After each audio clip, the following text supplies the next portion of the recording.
Bismillah, Assalamualaikum warahmatullahi wabarakatuh. Bismillahirrahmanirrahim. Alhamdulillahi rabbil alamin. Wa bihi nasta'inu ala umuri dunya waddin. Allahumma salli wa sallim wa barik ala habibina wa syafi'ina Sayyidina wa maulana Muhammadin wa ala alihi wa ashabihi wa man tabi'ahum bi ihsanin ila yaumiddin. Amma ba'du. Bismillah, teman-teman, mari kita lanjutkan lagi, kita mulai lagi ngaji filsafat rutinan kita setiap Rabu malam Kamis. Semoga kita masih kuat, masih siap, dan masih mantap untuk menempuh jalan ilmu, nambah wawasan-wawasan, nambah pengetahuan, untuk meningkatkan kualitas diri dalam rangka nantinya bisa menjalankan amanat Allah, baik sebagai hambanya maupun sebagai khalifahnya. Semoga juga jerih payah kita belajar mendapatkan ridhonya Allah, sehingga kita tidak sekedar menemukan manfaat dan maslahatnya ilmu, tetapi juga mendapatkan barokahnya ilmu. Baik, malam hari ini kita ganti tema. Kalau bulan lalu itu kita temanya rasanya kok agak berat ya, agak mikir, agak membutuhkan analisis-analisis. Tapi bulan ini kita akan ngaji dengan tema-tema yang mungkin lebih bersifat informatif daripada reflektif. Yang seperti saya bilang di minggu terakhir kemarin, mungkin ganti-ganti tema itu ya kadang berat, kadang agak santai. Meskipun insya Allah semuanya bisa kita ambil hikmah dan manfaatnya untuk kehidupan kita. Toh tujuan dari penggalian dan penjelajahan kita terhadap ilmu-ilmu itu kan dalam rangka meningkatkan kualitas hidup kita. Tidak sekedar gaya-gayanan siapa yang analisisnya lebih canggih, lebih dalam, lebih rumit, lebih susah dipahami. Yang biasanya filsafat itu kan kesannya begitu. Yang lebih rumit, yang lebih harus direnungi sampai jelimet, itu dianggap lebih valid. Padahal tidak ada prasyarat seperti itu. Yang penting gagasan atau pikiran itu yang pertama valid dari sisi prosedurnya, dan kemudian buahnya manfaat, maslahat, dan barokah. Baik, bulan lalu kita sudah belajar macam-macam cara berpikir, sampai kita analisis juga batas-batas berpikirnya manusia. Bulan ini kita akan belajar klaster yang berbeda. Bulan ini kita belajar tokoh-tokoh. Ini sebenarnya separuhnya, ini tema ini memenuhi permintaan banyak teman. Jadi ini yang minta sudah lama-lama, itu mungkin bulan ini baru saya bisa nuruti beberapa dulu. Nanti mungkin sisanya bulan depannya lagi, bulan depannya lagi. Bulan ini kita membahas para sultan, para raja, dan para wali. Ini rasanya dua dunia yang berbeda, tapi sebenarnya tidak begitu juga. Para wali yang kita angkat bulan ini itu juga ada hubungannya dengan kerajaan, karena mereka ini juga statusnya raja. Nah, sementara para rajanya sendiri yang kita angkat di bulan ini itu raja-raja yang juga dekat dengan dunia spiritual. Jadi tentu saja kita bahas tokoh-tokoh kita ini dengan gaya ngaji filsafat. Jadi kita tidak akan sangat mendalam di bidang mungkin analisis kebijakan politiknya, mungkin kita tidak sangat mendalam dalam hal akurasi historis sejarahnya. Teman-teman yang lebih ahli di situ mungkin bisa nanti melengkapi apa yang kita kaji malam hari ini. Gayane ngaji filsafat itu kan lebih banyak mencari, memilah-milah materi sekiranya kita bisa mengambil manfaat dan hikmah dari situ. Apalagi dari tokoh-tokoh utama seperti yang kita angkat bulan ini. Bahkan dari tokoh-tokoh yang kadang-kadang kita konotasikan sebagai negatif, seperti Hitler lah, Genghis Khan lah, atau Nietzsche lah, atau siapa lah, itu kan juga bisa kita ambil banyak hikmahnya. Jadi tidak masalah, siapapun bisa diangkat di ngaji kita ini dalam konteks sebagai pelajaran. Ya kalau itu ternyata isinya negatif, berarti pelajaran bagi kita untuk tidak melakukan hal yang sama. Kalau isinya positif, itu berarti tantangan bagi kita untuk bisa atau tidak kita meneladaninya. Jadi cara berpikirnya seperti itu. Baik, yo materi-materi kita bulan ini secara analisis filosofisnya mungkin tidak terlalu jelimet. Tapi yang berat itu adalah bisa atau tidak kita mengambil hikmah dan meneladani apa yang dilakukan atau disampaikan tokoh-tokoh kita di bulan ini untuk meningkatkan kualitas hidup kita. Bulan ini kan tentang dua klaster manusia, yaitu para raja dan para wali. Para raja ini mereka yang memimpin masyarakat, memimpin manusia. Kalau para wali ini kan dikenal kemampuannya memimpin dirinya sendiri. Nah, ini orang-orang yang memang tidak diragukan lagi kapasitasnya di bidang ini. Kemampuan memimpin diri dan kemampuan memimpin orang lain. Ini empat-empatnya sebenarnya ya ahli di dua-duanya. Karena para wali yang kita angkat di bulan ini para wali yang juga raja, yang juga sultan. Baik, malam hari ini kita bertemu tokoh yang sangat masyhur, sangat populer. Khalifah yang mungkin namanya sudah kita kenal sejak kita dulu kecil, sekolah-sekolah SD didongengi oleh guru-guru kita. Tokoh ini banyak disebut-sebut, misalnya ketika kita bercerita tentang Abu Nawas, ketika kita bercerita tentang kejayaan Islam. Karena Harun al-Rashid ini yang kita bahas malam hari ini adalah salah seorang sultan dari dinasti Abbasiyah. Beliau ini khalifah kelima dari kekhalifahan Abbasiyah yang memerintah tahun 786 sampai tahun 803. Beliau ini lahirnya tahun 766. Jadi beliau menjadi khalifah tahun 786. Beliau ini putra dari khalifah kedua Abbasiyah, yaitu Muhammad al-Mahdi. Nanti yang jadi khalifah ketiga adalah kakak beliau, yaitu Musa al-Hadi. Beliau Musa al-Hadi ini adalah khalifah keempat. Kalau ayah beliau Muhammad al-Mahdi khalifah ketiga. Jadi kita urut saja ya biar tidak keliru-keliru. Ini kalau tidak diurut kelewatan. Khalifah Abbasiyah itu yang pertama Abul Abbas As-Saffah. As-Saffah ini khalifah pertama, dilanjutkan Al-Mansur. Yang ketiga ini ayahnya Harun al-Rashid, Al-Mahdi. Kemudian yang keempat Al-Hadi, yang kelima Harun al-Rashid, yang keenam putra Harun al-Rashid, Al-Amin, dan yang ketujuh Al-Ma'mun.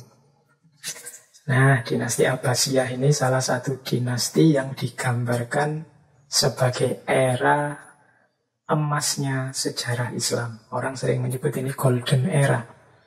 Jadi golden era dari dinasti Abbasiyah itu biasanya orang berceritanya dimulai sejak ayahnya Harun al-Rashid, yaitu Al-Mahdi, kemudian Al-Hadi, kemudian Harun al-Rashid sendiri yang digambarkan sebagai puncaknya, kemudian Al-Amin, kemudian Al-Ma'mun, Al-Mu'tasim, Al-Wasik, dan Al-Mutawakkil.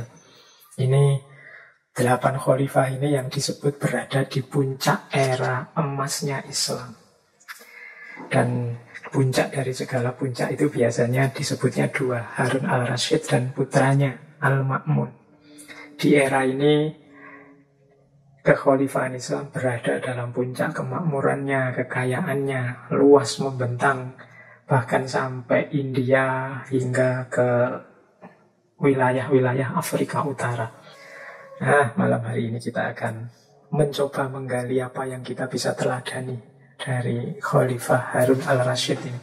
Ini nama beliau itu kan wirawiri selalu di banyak cerita, banyak kisah, banyak narasi-narasi tentang kejayaan Islam. Malam hari ini kita coba belajar kira-kira kita bisa mencari hikmah apa dari keteladanan beliau. Yang jelas saya tertarik mengangkat beliau ini pertama-tama karena komitmen beliau, kecintaan beliau kepada ilmu. Jadi beliau ini seorang khalifah, seorang sultan, seorang raja yang sangat cinta pada ilmu. Banyak sekali inovasi-inovasi beliau. Ya nanti coba kita jelajahi satu-satu ya. Keteladanan beliau yang menunjukkan kecintaan kepada ilmu. Dan memang Allah tidak mengingkari janjinya seperti yang disebutkan dalam Al-Quran itu kan yarfa'illahu alladhina amanu minkum walladhina utul ilma darajat. Orang itu yang mendapat ilmu, punya rasa cinta pada ilmu, itu derajatnya akan tinggi. Dan ini juga dirasakan dan terjadi pada Khalifah Harun al-Rasyid. Di zaman beliau ini kita ketemu banyak sekali ulama-ulama dari berbagai bidang keilmuan. Nah, yang saya ingat misalnya kalau ahli-ahli bahasa, teman-teman mungkin pernah dengar nama Sibawayh atau Al-Kisai atau Al-Ahmar.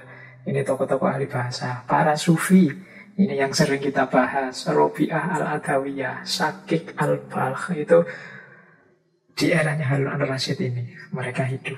Termasuk yang nanti minggu ketiga kita bahas, Ibrahim bin Adham. Ibrahim bin Adham ini sufi, seorang raja yang mengundurkan diri dari kota Balkh, yang kemudian menjalani hidup mengembara sebagai seorang sufi. Ini juga beliau mengalami hidup di masanya Harun al-Rasyid. Jangan lupa juga kalau di bidang fikih ada Imam Malik, Imam Syafi'i, Imam Ahmad. Ini juga hidup di era-era pemerintahan Harun al-Rasyid ini. Kalau filsafat mungkin di era Al-Ma'mun banyak filosof-filosof lahir. Di era Harun al-Rasyid ini filosof yang kita sebut filosof muslim pertama, yaitu Abu Yusuf bin Ishaq al-Kindi. Ini ketika meninggalnya Harun al-Rasyid ini, al-Kindi masih berusia 8 tahun. Jadi nanti puncaknya filsafat ada di era Al-Ma'mun. Tapi rintisan membangun peradaban ilmu itu sudah dilakukan secara luar biasa sejak zamannya Harun al-Rasyid ini.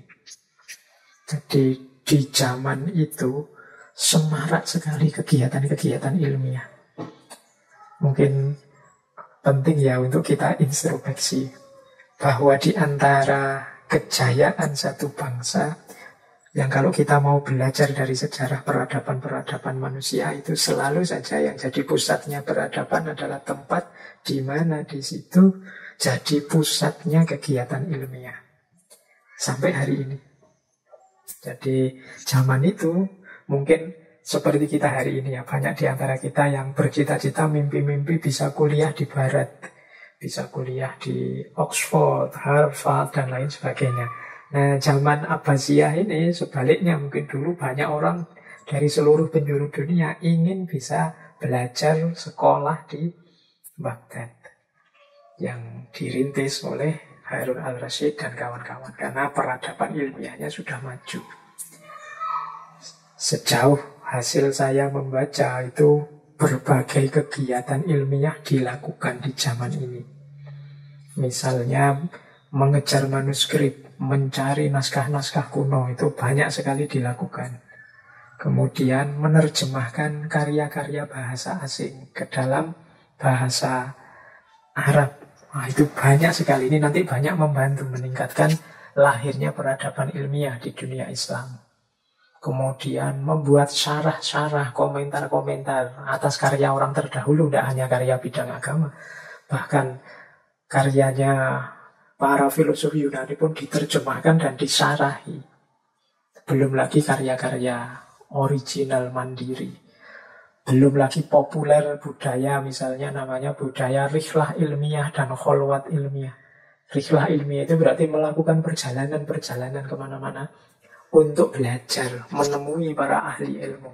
Kalau dulu populer sekali. Mungkin kalau hari ini kita kan sukanya touring, jalan-jalan kemana-mana. Tapi kalau zaman itu, touringnya itu menemui para guru, menemui para ulama.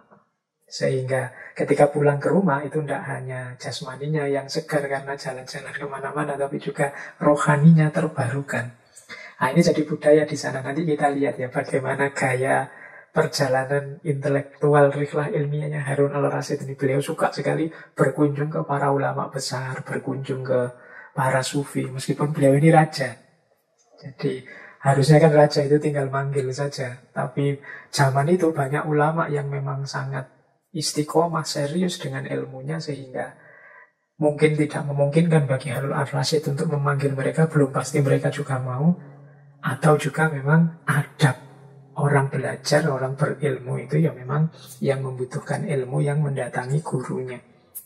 Jadi zaman itu dikenal istilah rihlah ilmiah. Bahkan para ahli hadis misalnya kadang-kadang bisa melakukan perjalanan berbulan-bulan hanya untuk mengkonfirmasi kebenaran satu hadis. Nah, zaman itu hidup. Saya tidak tahu kalau zaman sekarang masih mau tidak kita kehilangan tenaga, biaya, waktu untuk jauh-jauh belajar. Kalau hari ini kan kita dapat banyak kemudahan fasilitas dari teknologi. Tapi mungkin tidak ada salahnya kita hidupkan lagi tradisi yang mulia yang namanya rihlah ilmiah ini. Mungkin kalau hari ini istilahnya study tour ya, tapi study tour itu kesannya lebih fokus pada turnya daripada studinya. Itu kesan saya, tidak tahu kalau teman-teman memang serius dengan studinya. Atau kholwat. Kholwat ini bagaimana para intelektual atau para ulama menyepi sebentar untuk kepentingan ilmu. Jadi menjauh. Tidak sering-sering ingin tampil. Jadi dalam rangka apa? Mendalami ilmu. Itu namanya kholwat. Kalau hari ini kan kadang-kadang kita ini sering terseret arus untuk sering tampil. Jadi sedikit-sedikit tampil, sedikit-sedikit tampil. Jadi ekspresi dirinya terlalu banyak. Pematangan dirinya agak kurang. Sehingga sering jadi masalah kemudian. Kalau zaman dulu ada tradisi kholwat. Jadi menyepi sebentar untuk memperdalam ilmu. Kemudian zaman itu juga banyak halaqah-halaqah, diskusi-diskusi di lingkungan istana, di masjid-masjid, di rumah-rumah para ulama, dan lain sebagainya. Nah, ini gambaran ya. Kalau bahasanya orang-orang kampus itu suasana akademik zaman itu luar biasa. Kegiatan ilmiah, semaraknya luar biasa. Membuat orang cinta dengan ilmu. Jadi peradaban ilmiah itu berkembang. Pertama-tama adalah dukungan penguasanya. Yang kedua, penghormatan dan penghargaan kepada ilmu, ilmuwan, dan segala yang berkaitan dengan ilmu. Termasuk buku, perpustakaan, dan lain sebagainya. Kalau ada suasana seperti ini, insya Allah nanti kegiatan ilmiah jadinya lebih semarak. Dan di situ tanda-tanda mulainya kebangkitan akan terjadi, generasi emas akan lahir.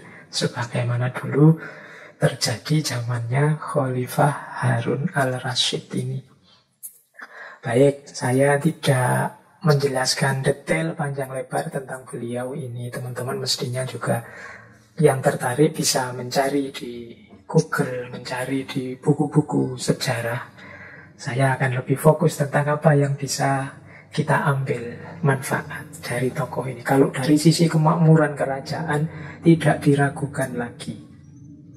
Zaman itu puncak-puncaknya kemakmuran. Bahkan ada satu kalimat yang masyhur sekali dari Khalifah Harun al-Rasyid ini. Satu ketika beliau sambil menatap hujan, itu berkata seperti ini. Fi ayyi makanin syi'ti amtiri fasayahmilu ilayya khurrajuka. Di tempat manapun yang engkau suka, wahai hujan, turunlah. Fi ayyi makanin syi'ti amtiri fasayahmilu ilayya khurrajuka. Maka tetap akan datang padaku hasilmu, hasil bumimu. Jadi, wahai hujan, suka-sukamu mau turun di mana, turun di sini boleh, turun di daerah manapun boleh. Tapi kesuburan, kenikmatan yang disebabkan oleh hujan itu pasti juga akan nyampe ke sini juga. Ini mungkin gambaran saat itu wilayahnya luas, jadi hujan dimanapun. Bahkan wilayah-wilayah jauh karena taklukannya dinasti Abbasiyah saat itu sudah luas. Itu ya tetap akan datang ke Baghdad. Mungkin dalam bentuk pajak, upeti, atau dalam bentuk apa, perdagangan, dan lain sebagainya. Jadi, fi ayyi makanin syi'ti amtiri fasayahmilu ilayya khurrajuka. Dimanapun, wahai hujan, engkau mau turun, turunlah sesukamu. karena hasilmu, manfaatmu pasti akan datang padaku. Ini saja mungkin bisa untuk menggambarkan betapa gemah ripah loh jinawi toto tentrem kertora harjo kalau katanya orang Jawa. Eranya Harun al-Rasyid ini. Nah, cuma malam hari ini kita akan lebih fokus belajar dari Harun al-Rasyid bagaimana cara kita mencintai ilmu. Apalagi ketika kita sedang memegang kekuasaan. Sering saya bilang, kita semua ini kan pemimpin. Di level kita masing-masing. Mari jadi pemimpin, jadi manusia yang cinta ilmu. Harun al-Rasyid ini dikenal secara karakter ya sebagai khalifah. Selain hatinya lembut, dia juga tegas. Jadi ini menarik ya kombinasi antara lembutnya hati dan ketegasan. Lembutnya hati itu kelihatan misalnya beliau itu setiap kali mendapat nasihat dari para ulama itu sering sekali ceritanya beliau itu langsung menangis. Kalau ada sufi menyindir apa, beliau langsung tersentuh hatinya, air matanya keluar. Jadi dari sisi ini kelihatan beliau ini seorang khalifah yang hatinya lembut. Tapi juga tegas. Kalau berhadapan dengan hal-hal yang membutuhkan ketegasan, ya beliau akan tegas. Banyak cerita bagaimana beliau ini tidak kompromi pada orang-orang yang dipandangnya akan merugikan masyarakat, merugikan dinasti, merugikan kekhalifahan. Mungkin dengan tindakannya, mungkin dengan kelakuannya. Ada cerita beliau ini, ya, kalau ada orang korupsi itu sudah tidak ragu-ragu lagi dieksekusi. Jadi ada cerita misalnya beliau ini memecat dan memenjarakan Yahya bin Khalid. Yahya bin Khalid ini pernah diangkat oleh Harun al-Rasyid sebagai Perdana Menteri. Nah, tapi kemudian oleh Harun al-Rasyid dia dipecat karena ketahuan korupsi. Dan diminta mengembalikan seluruh hartanya ke Baitul Mal, ke kasnya negara. Ah, ini tegas. Jadi waktunya tegas, dia bisa tegas. Tapi kalau memang saatnya lembut, beliau sangat lembut. Hatinya sangat mudah tersentuh. Kemudian secara karakter juga beliau ini digambarkan sangat religius. Ya pasti saja karena beliau sangat gemar dengan ilmu. Akhirnya beliau mendapat banyak sekali petuah, nasihat, tuntunan. Dan tidak ada gunanya kalau petuah, nasihat, dan tuntunan itu kemudian tidak dijalankan. Maka beliau ini dikenal juga sangat religius. Ada riwayat, kalau teman-teman membaca misalnya Tarikh Baghdad karya Khatib al-Baghdadi itu, di sana dijelaskan beliau ini sholat setiap hari tidak kurang dari 100 rakaat secara istiqomah. Jadi ya berarti beliau sholatnya tidak hanya sholat 5 waktu dan sholat rawatib saja. Jadi minimal ini 100 rakaat.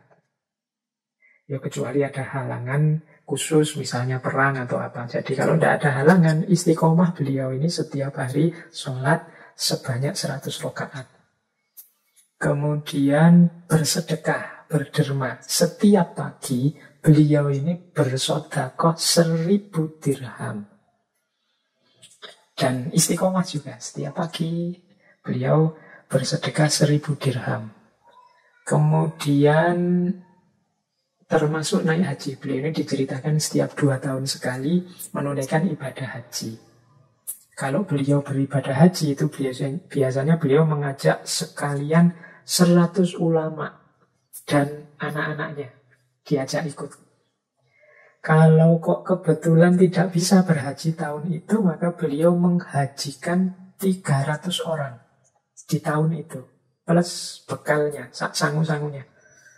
Nah, ini untuk menggambarkan saja karakter beliau yang religius. Jadi beliau punya komitmen beragama yang dalam. Ini kalau diringkas berarti ya tadi dijelaskan beliau ini lembut hati, tegas, religius, dan yang terakhir sangat cinta ilmu. Malam hari ini kita lebih banyak membahas yang terakhir ini saja ya, sangat cinta pada ilmu. Ini penting mungkin bagi kita, karena seperti saya bilang tadi, pusatnya peradaban, intinya kemajuan dan keberhasilan kita menjalankan amanat Allah sebagai hamba maupun khalifahnya itu ada pada ilmu. Baik, itu tadi gambaran Mungkin agak ringkas tentang profil dan karakter seorang Harun al-Rasyid. Yang namanya sering sekali kita dengar, apalagi kalau cerita-cerita 1001 malam, apalagi yang berhubungan dengan Abu Nawas, yang dulu sering kita bahas itu. Nah, itu pasti menyinggung beliau ini, Khalifah Harun al-Rasyid. Baik, bismillah teman-teman, kita mulai. Seperti apa kecintaan seorang Harun al-Rasyid pada ilmu? Semoga kita bisa mengambil nanti pelajaran dari sini. Yang pertama, beliau ini sebagian besar, mungkin bisa katakan begitu, hidupnya dihikmahkan. Jadi dipersembahkan untuk ilmu dan yang berkaitan dengan ilmu. Buktinya apa? Ini saya akan memberikan beberapa fakta tentang bagaimana cara khidmah ilmu kalau versinya Harun al-Rasyid. Yang pertama apa yang dilakukan oleh Harun al-Rasyid? Beliau ini terkenal sekali memuliakan para guru dan para ulama. Jadi beliau ini dikenal khalifah yang sangat memuliakan ulama dan juga guru. Misalnya yang untuk guru dan para ulama yang mendapat insentif dari kekhalifahan. Khalifah Harun al-Rasyid ini dikenal menjamin kesejahteraan hidupnya para guru dan para ulama. Pokoknya mereka ini sudah ngopeni ilmu saja, tidak usah mikir yang lain. Hidupnya ditanggung oleh khalifah. Nanti ada penjelasan bahwa beliau ini ketika mendirikan pusat-pusat pendidikan, halakoh-halakoh dan lain sebagainya, para guru dan para ulama yang ada di situ diberi gaji bulanan yang jumlahnya sangat besar. Bahkan mungkin tergolong mewah. Jangan dibandingkan dengan yang hari ini ya. Misalnya ini ada riwayat begini. Ada seorang guru namanya Az-Zajjaj. Az-Zajjaj ini mendapatkan gaji satu bulannya itu 200 dinar. Kemudian ada juga seorang ulama guru namanya Hakim Al-Muqtadir bin Daro'id, itu yang mendapatkan gaji 50 dinar setiap bulannya. Ini boleh dikruskan ya. Saya tidak tahu satu dinar itu berapa, tapi kemarin saya coba googling itu, koin 1 dinar emas. Dinar itu kan emas yang produksi Antam itu. Itu yang 90-an% itu harganya sekitar 3.500.000. Kalau memang kursnya segitu, ya nyuwun sewu nanti kalau ada ndak cocoknya wong ini ilmu mereka hasil googling. Jadi misalnya tadi Az-Zajjaj sebulan gajinya 150 dinar dikalikan 3.500.000. Wow, itu bisa 500-an juta, 525-an juta satu bulan. Oh, luar biasa ya. Kalau guru-guru, dosen-dosen, ustadz-ustadz di Indonesia ini gajinya sekian, mungkin ya lebih fokus, lebih serius dalam khidmah ilmunya, dalam pendalaman, penggalian ilmunya. Meskipun juga tergantung mentalnya masing-masing juga. Tapi paling tidak ini menunjukkan betapa seriusnya seorang Khalifah Harun al-Rasyid dengan kesejahteraan para guru, kesejahteraan para ulama, para intelektual. Sehingga mereka ini sudah tidak sibuk lagi, tidak gelisah lagi mikir dimensi hidup mereka yang lain. Karena sudah dijamin oleh Khalifah. Jadi kadang-kadang kita ini kan banyak, apalagi guru-guru di pedalaman itu gajinya tidak seberapa, beban hidupnya banyak, belum mikir anak, istri, keluarga, masa depan, belum punya rumah, dan lain sebagainya. Problemnya banyak. Kalau situasinya seperti ini ya sulit, disuruh fokus untuk pada ilmu saja, membangun, memperdalam wawasan keilmuan. Pasti ilmunya nanti banyak keteteran, banyak tidak terurus karena mereka juga manusia biasa yang banyak kebutuhan-kebutuhan yang harus dipenuhi.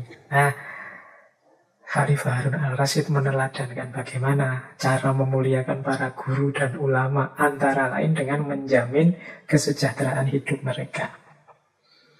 Kemudian bukti lagi bagaimana Khalifah Harun al-Rasyid ini begitu memuliakan para ulama. beliau ini selalu saja, tadi sudah saya jelaskan sedikit ya, selalu saja beliau ini yang datang pada ulama, minta petunjuk, minta dinasehati. Tidak sebaliknya para ulama yang dipanggili. Jadi beliau lebih suka datang langsung berkunjung. Bahkan ada cerita, ini diriwayatkan oleh Qadhi Iyad. Dulu pernah saya ceritakan juga kelihatannya waktu sesi Imam Malik. Jadi beliau ini belajar kitab Al-Muwatta' Imam Malik dengan cara datang langsung ke sana, berbaur bersama jamaah murid-muridnya Imam Malik yang lain, dan mengajak dua putra beliau, Al-Amin dan Al-Ma'mun. Makanya Qadhi Iyad ini punya kesan yang khusus terhadap Khalifah Harun al-Rasyid. Beliau berkata, tidak ku ketahui seorang raja pun yang bersafar, melakukan perjalanan, belajar, menempuh ilmu, kecuali Harun al-Rasyid. Biasanya orang itu kalau sudah ada di puncak, apalagi sebagai raja, itu kemungkinan semangat belajarnya susut, karena dia harus memikir negara dan seisinya. Tapi Harun al-Rasyid ini masih bersemangat belajar. Jadi masih mau melakukan perjalanan. Ia berjalan bersama dua orang anaknya, Al-Amin dan Al-Ma'mun, untuk mendengarkan kajian Al-Muwatta' yang disampaikan oleh Imam Malik. Jadi ini cerita betapa beliau itu ya sangat menghormati ulama. Meskipun ulamanya bisa saja seandainya dia memaksa dipanggil misalnya, karena dengan kekuasaannya, tapi Harun al-Rasyid lebih memilih patuh pada adabnya orang belajar, yaitu harus mendatangi ulama dan juga berbaur dengan murid-murid yang lain, tidak memposisikan diri lebih tinggi. Kemudian ada juga cerita, satu ketika beliau ini bertemu bersama seorang ulama hadis terkenal pada masa itu, namanya Abu Muawiyah Ad-Dharir. Nah, sebagaimana biasa kalau ketemu ulama besar itu kan beliau senantiasa minta diajari. Dan setiap kali, kata Abu Muawiyah Ad-Dharir tadi, setiap beliau cerita, setiap kali saya itu membaca hadis, dan setiap kali saya membaca Rasulullah Shallallahu Alaihi Wasallam, selalu saja khalifah ini meneteskan air matanya. Tadi saya bilang beliau ini memang hatinya lembut.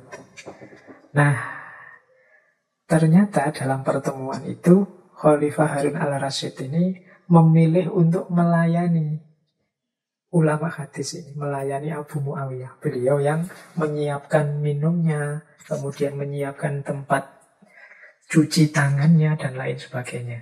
Nah, ketika Abu Muawiyah merasa tidak enak, mengingatkan, Khalifah Harun al-Rasyid menjawab, tidak, ini memang kewajibanku. Aku itu sangat memuliakan orang yang berilmu. Nah, ini contohnya. Jadi meskipun raja, ternyata juga tidak segan untuk menyiapkan minum, untuk menyiapkan air cuci tangan bagi ulama tempat dia belajar. Bahkan ada lagi cerita ketika dua orang putra beliau, Al-Amin dan Al-Ma'mun, dididik oleh seorang ulama ahli bahasa namanya Al-Kisai. Al-Amin dan Al-Ma'mun ini setiap kali selesai belajar itu biasanya rebutan menyiapkan sandal gurunya. Jadi menata sandal gurunya, ini rebutan, dan seringkali terus bertengkar karena berebut, aku saja yang menata sandalnya. Nah, pertengkaran dua putranya ini terdengar oleh khalifah. Kemudian satu ketika waktu Al-Kisai bertemu dengan khalifah menggoda Al-Kisai, wahai Syekh, kira-kira siapa yang lebih mulia antara saya dan sampean, antara aku dan Anda, kata khalifah. Yuk, Al-Kisai di depannya ada khalifah bertanya begitu, beliau langsung saja jawab, ya tentu saja khalifah, Amirul Mukminin, penanggung jawab semua urusan umat Islam, pasti lebih mulia. Nah, Harun al-Rasyid terus berkata, bukan, sampean salah. Orang yang lebih mulia di antara kita itu cirinya adalah orang yang setelah duduk kemudian berdiri, berebutanlah putra-putra raja untuk menyiapkan sandalnya. Wah, Al-Kisai langsung pucet karena dia wah ini khalifah murka, ini mesti khalifah ini mesti ngamuk, ini tersinggung, ini mosok anaknya kok rebutan menata sandal. Nah, khalifah ngerti kegelisahannya Al-Kisai, terus beliau jawab, tidak apa-apa wahai Syekh, karena justru menurutku itu yang terbaik. Jika saja engkau melarang kedua putraku untuk menyiapkan sandalmu, mungkin aku justru akan marah. Mengapa? Karena perlakuan seperti itulah yang layak untuk kedudukanmu dan ilmumu. Jadi, ya ini tadi cerita-cerita ini menunjukkan pada kita betapa di antara khidmahnya seorang Harun al-Rasyid kepada ilmu adalah penghargaannya dan pemuliaannya yang luar biasa kepada para guru dan para ulama. Baik, itu yang pertama. Yang kedua, kalau ini saya tidak perlu menjelaskan panjang lebar, teman-teman pasti pernah dengar istilah Baitul Hikmah. Ini juga merupakan bukti betapa seriusnya seorang Harun al-Rasyid berkhidmah pada ilmu. Jadi Baitul Hikmah ini semacam perpustakaan, lembaga penerjemahan, pusat penelitian, tempat berkumpulnya para intelektual, para ulama dari berbagai penjuru dunia untuk membahas ilmu. Jadi ini seperti pusat ilmu zaman itu. Meskipun secara kasat mata bentuknya itu perpustakaan. Jadi di sana ada koleksi perpustakaan yang tidak terhitung jumlahnya. Jadi di sana ada buku-buku dari berbagai bahasa dan juga ada aktivitas-aktivitas intelektual yang luar biasa.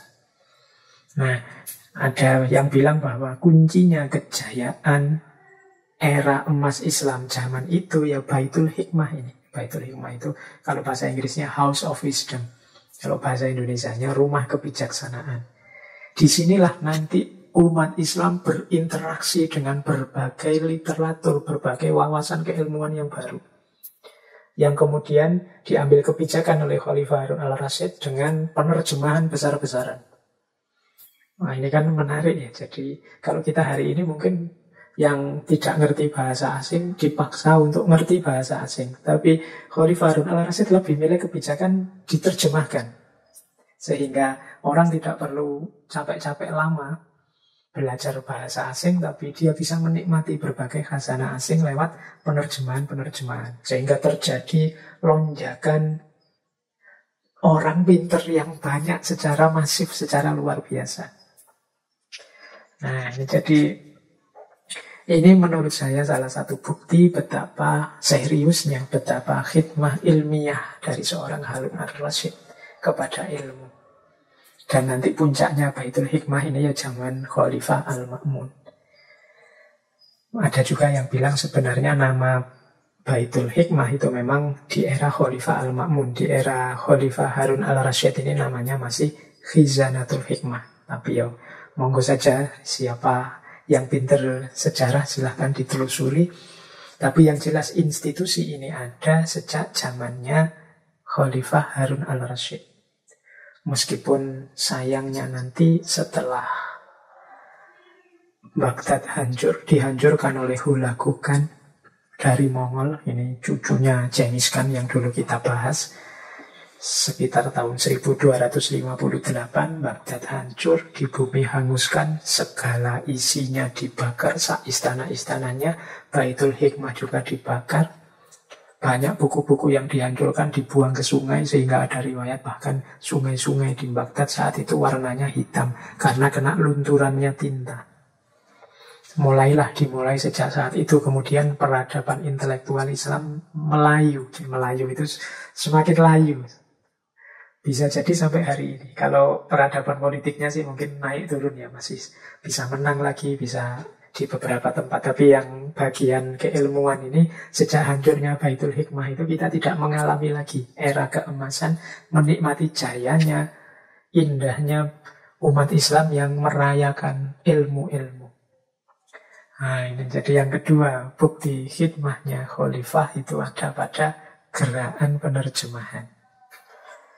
Kemudian ada pada Baitul Hikmah. Sekarang gerakan penerjemahan. Gerakan penerjemahan di Baitul Hikmah ini yang menarik untuk kita bahas secara khusus. Ini zaman itu ada proyek penerjemahan besar-besaran, karya-karya bahasa Persia, bahasa Sanskerta, bahasa Suriah, bahasa Yunani diterjemahkan ke dalam bahasa Arab. Teman-teman mungkin ingat ya, ada misalnya Kalilah wa Dimnah dari bahasa Persia, karya-karyanya Aristoteles, kitab-kitab tentang astronomi, kitab-kitab dari India. Kita kenal nama-nama para penerjemah seperti Ibnul Muqaffa, Ruhana bin Masaweh, dan lain sebagainya. Jadi salah satu upayanya Khalifah Harun al-Rasyid untuk meningkatkan kapasitas intelektual umat Islam saat itu adalah gerakan penerjemahan. Ini lebih cepat meningkatkan kualitas intelektual dibandingkan misalnya kalau masyarakatnya dipaksa, ayo belajar bahasa Yunani karena sumber-sumber asli dalam bahasa Yunani, ayo belajar bahasa Persia, itu mungkin lama. Kayak kita hari ini kan sering, ayo belajar bahasa Inggris, ayo belajar bahasa Arab. Ini yang bahasa Inggris dan Arabnya pas-pasan pasti pontang-panting. Yang mahasiswa saja juga begitu. Tapi Khalifah Harun al-Rasyid mengambil inisiatif penerjemahan. Ya tentu saja dengan melibatkan para ahli. Dan sukses karena mungkin seperti tadi, kesejahteraan para penerjemah ini terjamin. Mereka bisa beraktivitas dengan nyaman karena hidupnya terjamin, nyaman dan sejahtera. Sehingga kemudian masif sekali terjadi, kalau bahasa Inggrisnya the rise of education, peningkatan pendidikan, peningkatan kualitas masyarakat. Saya tidak tahu, sekarang mulai jarang lagi buku-buku yang sifatnya terjemahan karya-karya penting. Mungkin karena pertimbangan aku atau bagaimana, atau karena memang dunia buku hari ini tidak sesemarak dulu. Tapi menurut saya penting juga model-model penerjemahan karya-karya ini. Kalau hari ini mungkin sudah beralih versi, karya-karya penting itu dalam bentuk web atau e-book, ya mungkin bolehlah ada proyek-proyek penerjemahan e-book atau penerjemahan buku-buku digital ke dalam bahasa Indonesia. Dalam rangka ini tadi, meningkatkan orang pintar lebih cepat dan banyak. Jadi, dan itu dulu yang diambil strateginya oleh Khalifah Harun al-Rasyid. Dan para penerjemah suka dan semangat ya karena tadi dia dijamin. Hari ini mungkin situasinya agak berbeda. Karena mungkin para penerjemah tidak mendapat imbalan yang pantas sehingga mereka tidak terlalu bersemangat, tidak selalu bergairah. Karena hanya orang-orang tertentu mestinya yang punya panggilan jiwa ke sana yang masih serius.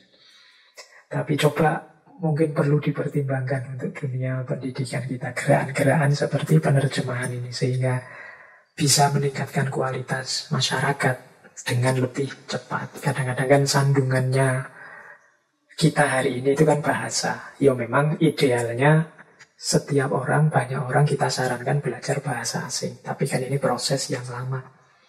Akan lebih mudah kalau ada gerakan penerjemahan yang lebih masif.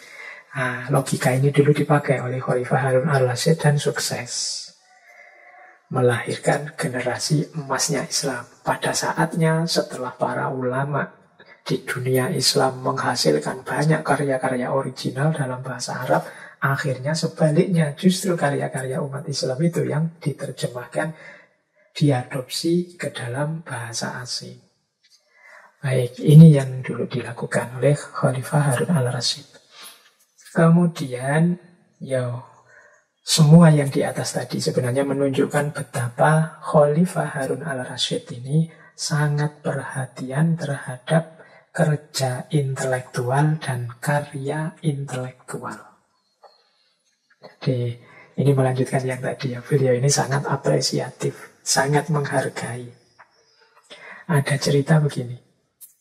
Beliau ini, kalau ada petugas penerjemah yang hanya menyalin buku, ini bukan belum menerjemah, hanya nyalin buku. Jadi petugas yang nyalin buku itu mendapatkan imbalan 2.000 dirham. Nah, jadi kalau tadi dinar ya, kalau ini dirham. Dirham ini kalau dikuruskan pakai antam itu ya hari ini sekitar 95.000. Tinggal dikalikan. 95 kali 2000, sekitar 190 jutaan. Itu hanya untuk nyalin buku, belum menerjemahnya. Nyalin itu kan cuma mindah. Anak kecil mungkin juga bisa, hanya nulis, niru apa yang sudah ditulis di sana, ditulis di sini. Nah itu imbalannya 2000 dirham. Bahkan ada cerita Khalifah Harun al-Rasyid dan Khalifah al-Ma'mun itu, kalau ada ulama nulis buku, diberi imbalan emas yang beratnya sama dengan buku itu. Nah, tinggal dihitung itu ya. Kalau bukunya tebel-tebel kayak kitab-kitabnya para ulama zaman dulu, kayak Ihya yang 40 bab itu, kayak itu bisa dapat sangat banyak sekali. Jadi beliau ini memang sangat menghargai karya intelektual dan kerja intelektual. Dan ada riwayat lagi satu ketika beliau ini hampir menaklukkan Bizantium, Konstantinopel. Tapi tidak jadi karena penguasa saat itu, namanya Ratu Irene, setengahnya menyerah, dalam arti siap mengirimkan upeti puluhan ribu keping emas per tahun kepada Baghdad. Jadi tidak usah perang, tidak usah ditaklukkan, saya tak ngirim upeti saja. Nah, itu saat itu. Nah, Harun al-Rasyid ini melakukan negosiasi. Jadi negonya apa? Oke, silahkan mengirim upeti, tapi saya tidak mau kalau hanya itu. Ada tambahannya. Tambahannya apa? Tolong serahkan juga manuskrip-manuskrip, naskah-naskah keilmuan yang ada, yang dimiliki kepada kami. Jadi di ranah politik perang pun beliau masih punya concern dengan pengembangan ilmu. Makanya minta kompensasi manuskrip-manuskrip kuno. Betapa gairah intelektual yang luar biasa. Selain penghargaan intelektual. Jadi itu pun belum kalau kita melihat berbagai inovasi-inovasi beliau di bidang pendidikan. Ada Kutab namanya. Kutab ini semacam pendidikan dasar untuk anak-anak. Jadi kutab itu kan dari kata-kata dasar katabah yang artinya nulis. Jadi kutab ini lebih pada tempat belajar anak-anak membaca dan menulis. Ini didirikan banyak di Baghdad saat itu. Ini lembaga pendidikan paling rendah untuk anak-anak, mengenal bacaan, membaca, menulis, menghitung, termasuk juga belajar dasar-dasar agama, hafalan Al-Quran, pelajaran-pelajaran praktis, dan lain sebagainya. Zaman itu juga ada namanya Majelis Mudzakaro. Majelis Mudzakaro itu kelompok-kelompok diskusi yang diselenggarakan di banyak tempat. Di masjid, di rumah, di istana. Juga halakoh-halakoh. Para ulama ini difasilitasi kalau ingin melakukan kajian, kalau ingin membuka halakoh-halakoh, termasuk di masjid-masjid. Jadi sebenarnya yang dilakukan Masjid Sudirman ini, ada kajian filsafat, kajian tasawuf, kajian macam-macam, itu zaman Khalifah Harun al-Rasyid sudah jauh lebih maju. Jadi zaman itu para ulama, semua ulama yang ingin membuat halakoh, membuka kajian itu dipersilahkan oleh negara. Jadi masjid selain pusat peribadatan zaman itu juga jadi pusat pendidikan. Bahkan ada riwayat saat itu di Masjid Baghdad, di satu masjid bahkan ada 40 halakoh. Termasuk yang sangat masyhur itu halakohnya Imam Syafi'i. Nah itu saya membayangkan mungkin 40 halakoh itu dalam satu hari ada berapa halakoh. Halakohnya ulama ini, halakohnya ulama itu. Hari ini siapa, kemudian besok siapa, dan lain sebagainya. Jadi di sana berarti ada 40 ulama yang punya halakoh di masjid. Termasuk halakohnya Imam Syafi'i. Nah, dari sisi ini kita tetap harus angkat topi, kita harus kagum terhadap kecintaan dan khidmah ilmu seorang Khalifah Harun al-Rasyid. Ini belum lagi kalau kita tarik ke bagian sastra misalnya. Tadi seperti Abu Nawas itu kan bagian sastranya. Jadi ada riwayat zaman itu memang ada lembaga khusus kesusastraan. Ada majelis khusus yang memang dibentuk oleh khalifah. Sebenarnya tujuan utamanya membahas berbagai macam ilmu pengetahuan. Ya, di situ teman-teman mesti dengar ya ada Abu Nawas, dikenal juga misalnya Abu Tammam namanya, atau mengapa bisa lahir Alfu Lailah wa Lailah, 1001 malam. Itu kalau tidak ada komitmen dukungan dari penguasa, tidak mungkin bisa lahir karya-karya monumental seperti itu. Jadi fungsi lembaga sastra ini ya sekaligus juga sebagai pusat intelektual. Dia memainkan peran didaktif, estetik, religius, moralitas, dan lain sebagainya. Jadi dia jadi central think tank-nya untuk pendidikan, untuk moral, untuk estetika, dan lain sebagainya. Nah, ini juga dihidupkan oleh Khalifah Harun al-Rasyid. Berarti dia juga perhatian pada ranah sastra, ranah seni. Mungkin beliau sadar ya urusan ilmu itu tidak sekedar urusan pengembangan ilmu-ilmu eksakta, astronomi, teknologi, dan lain sebagainya. Tapi bidang-bidang sosial, humaniora, khususnya sastra, itu juga bidang yang tidak boleh ditinggalkan. Dalam rangka kita membangun peradaban yang unggul. Jadi teman-teman, ya ini sudah hampir 1 jam ini kita masih sedang mengagumi betapa dahsyatnya khidmah ilmu, kecintaan ilmu, pengabdian dan komitmen Harun al-Rasyid pada ilmu.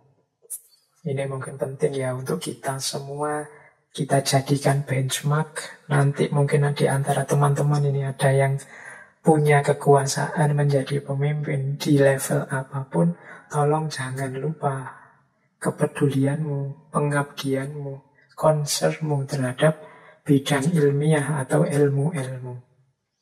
Karena itu nanti akan jadi salah satu ukuran parameter kesuksesan lembaga kita, kesuksesan hidup kita, kesuksesan peradaban kita. Baik, nah sekarang kita coba masuk ke sisi yang berbeda dari Khalifah Harun al-Rasyid ini. Tadi di depan saya bilang beliau ini rajin sekali melakukan rihlah ilmiah. Pelajaran-pelajaran yang beliau cari, beliau gali dengan cara menemui para ulama, menemui para sufi. Ada aneka ragam cerita. Coba malam hari ini ya kita telusuri beberapa kisah rihlah ilmiah beliau. Kemudian kira-kira pelajaran apa yang bisa kita ambil, manfaat apa dan hikmah apa yang bisa kita ambil dari perjalanan intelektual seorang Harun al-Rasyid ini. Baik, bismillah. Ini babak kedua. Kalau tadi hikmah ilmu, sekarang rihlah ilmiahnya. Yang pertama, mari kita ikuti perjalanan Harun al-Rasyid ketemu seorang ulama yang bernama Ibnu Samak. Nah, saat bertemu Ibnu Samak ini terjadi dialog. Saat itu Harun al-Rasyid meminta untuk disuguhi minum. Mungkin beliau sedang haus. Oleh Ibnu Samak disuguhi semangkok air minum. Kemudian Ibnu Samak berkata, "Wahai Amirul Mukminin, seandainya Anda terhalangi meminum minuman ini."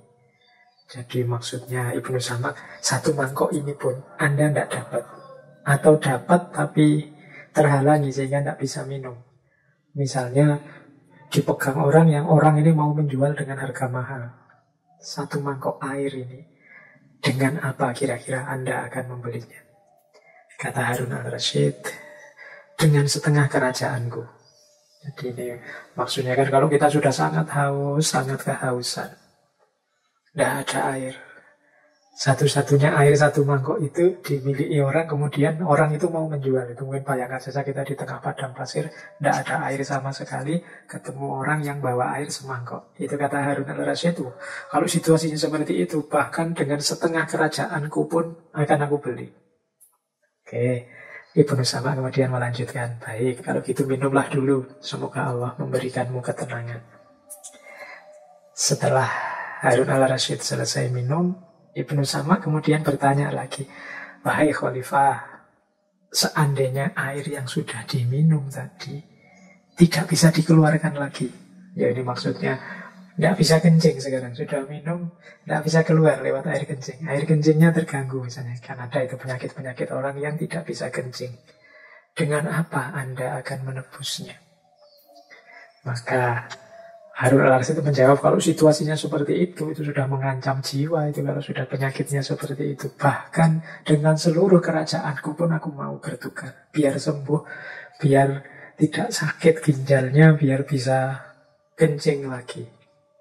Jadi air minum 1 mangkok seharga setengah kerajaan. Air kencing justru yang tidak bisa keluar bisa seharga seluruh kerajaan. Maka Ibnu Samak kemudian menasehati, sesungguhnya harga sebuah kerajaanmu hanyalah seteguk air dan setetes air kencing. Sungguh tidak pantas engkau berlomba-lomba memperebutkannya. Ini bisa dicari di Tarikhul Khulafa. Setelah diberi nasihat seperti ini, seperti saya bilang tadi, Ibnu Harun al-Rasyid ini kemudian menangis. Jadi kerajaan, kekuasaan, jabatan yang diperjuangkan, bahkan kadang sampai berdarah-darah, bahkan kadang sampai bunuh-bunuhan dengan saudara, yang itu banyak sekali terjadi cerita sepanjang sejarah. Bahkan mungkin sampai hari ini kalau ada pemilihan-pemilihan pemimpin, sampai pemilihan-pemilihan presiden, itu rasanya seolah-olah segalanya. Saya harus menang, saya harus sukses, bila perlu menghalalkan segala cara untuk bisa menang, bisa berhasil. Ternyata kalau dikuruskan dengan diri kita sendiri, misalnya saat kita kehausan dan dibandingkan dengan air 1 mangkok, atau saat kita punya sakit tidak bisa kencing dengan setetes air kencing, itu segala kekuasaan, segala fasilitas yang kita miliki mungkin akan rela kita korbankan demi kita bisa minum air seteguk dan bisa mengeluarkan air kencing setetes. Nah, ini sindiran dari Ibnu Samak kepada Harun al-Rasyid. Meskipun ini sebenarnya juga pelajaran untuk kita semua, bahwa dalam hidup ini kadang-kadang kita terlalu over, terlalu menilai tinggi sesuatu, seolah-olah yang lain tidak ada harganya sama sekali. Seolah-olah segala yang tidak itu tidak berharga. Padahal kalau dibandingkan, kalau kita pikir-pikir, dibandingkan beberapa sisi sudut hidup kita yang lain, mungkin yang kita anggap sangat berharga itu ternyata tidak ada harganya apa-apa. Jabatan mungkin penting, tapi coba diingat-ingat, begitu kita sakit, jatuh sakit, jabatan itu tidak akan ada nilainya apa-apa. Bahkan mungkin kalau sakit kita parah, gawat, mungkin rela kita tukar dengan penyakit kita ini. Mungkin teman-teman ada yang punya penyakit apa, misalnya kebetulan punya kedudukan atau jabatan apa, sudahlah ambil saja jabatan ini asal aku sembuh seperti semula. Mungkin bisa seperti itu. Jadi ternyata harga bahkan sebuah kerajaan itu bisa lebih kecil daripada setetes air kencing dengan cara berpikir seperti ini. Maka penting kita dalam hidup ini bijaksana untuk tidak menganggap hal-hal duniawi apapun sebagai segalanya. Karena kalau itu hal-hal duniawi, biasanya tidak sebanding nilainya dengan segala yang lebih hakiki. Yang lebih hakiki itu bisa kesehatan kita, kemanusiaan kita, keilahian kita. Jadi ini, nasihat ini bisa ditemukan dalam Tarikhul Khulafa. Baik, ini pelajaran dari rihlah ilmiahnya seorang Harun al-Rasyid. Yang pertama. Yang kedua, ini masih dari Tarikhul Khulafa. Ini cerita dari Ibnul Jauzi. Ini satu ketika Harun al-Rasyid menemui seorang ulama namanya Sibyan. Jadi Harun al-Rasyid berkata kepada Syekh Sibyan ini, "Wahai Syekh, nasihatilah aku." Syekh Sibyan kemudian mengatakan, "Wahai Khalifah, bertemanlah dengan orang-orang yang membuatmu takut, tapi dengan itu engkau merasa aman. Itu lebih baik bagimu daripada berteman dengan orang-orang yang membuatmu merasa nyaman, tapi akhirnya engkau menjadi ketakutan." Nah, Khalifah Harun al-Rasyid agak kebingungan, ini maksudnya apa ya Syekh ini? Kemudian Syekh Sibyan melanjutkan, maksudnya orang yang membuatmu takut, tapi akhirnya engkau akan merasa nyaman adalah orang yang mengatakan padamu, misalnya ada orang bilang padamu begini, wahai khalifah, engkau bertanggung jawab terhadap rakyatmu, maka takutlah engkau kepada Allah. Nah, ini kan menakutkan memang kalau tiba-tiba ada orang mengingatkan kita seperti ini. Wahai khalifah, engkau bertanggung jawab terhadap rakyatmu, maka takutlah kepada Allah. Ini kalimatnya menakutkan, tapi dengan adanya orang yang mau mengingatkan kita seperti ini, kita akan lebih terkendali. Kalau kita punya teman seperti ini, kita akan lebih merasa terkontrol. Tidak berani macam-macam, tidak berani melakukan hal-hal yang melanggar norma-norma hidup. Apalagi teman ini sangat peduli dengan kita. Jadi carilah teman yang berani kalau salah mengingatkan bahwa kita salah. Yang berani mewanti-wanti kita, menasehati kita agar tidak keluar dari jalur keburukan, dari jalur kebaikan. Sehingga kita tidak jatuh dalam keburukan. Nah, kata Sesipian, orang yang demikian itu lebih baik daripada orang yang membuatmu nyaman tapi akhirnya engkau akan ketakutan.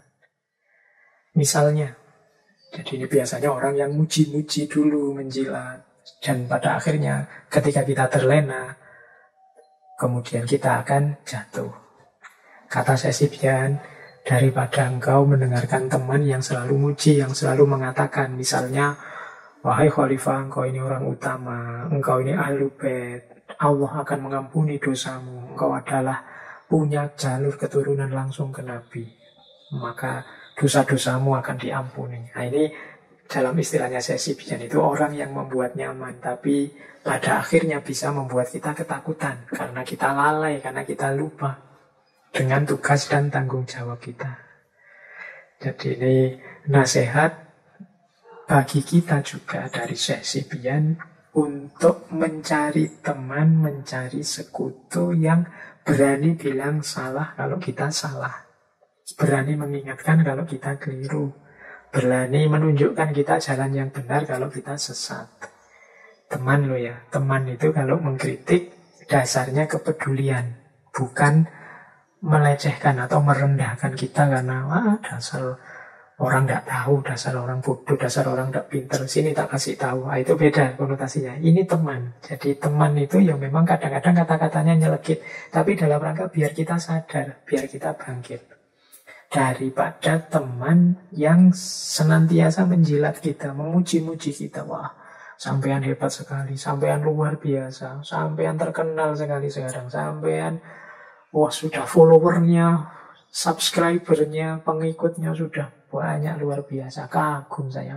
Kalau hanya ini, itu kadang-kadang bisa melalaikan kita. Kalau teman kita hanya muji-muji terus, kalau orang lain saya mending tidak kenal kita, mungkin masih muji-muji orang lain. Kalau teman itu kan tidak terlalu penting pujian dari mereka. Yang penting adalah kepedulian mereka pada kita.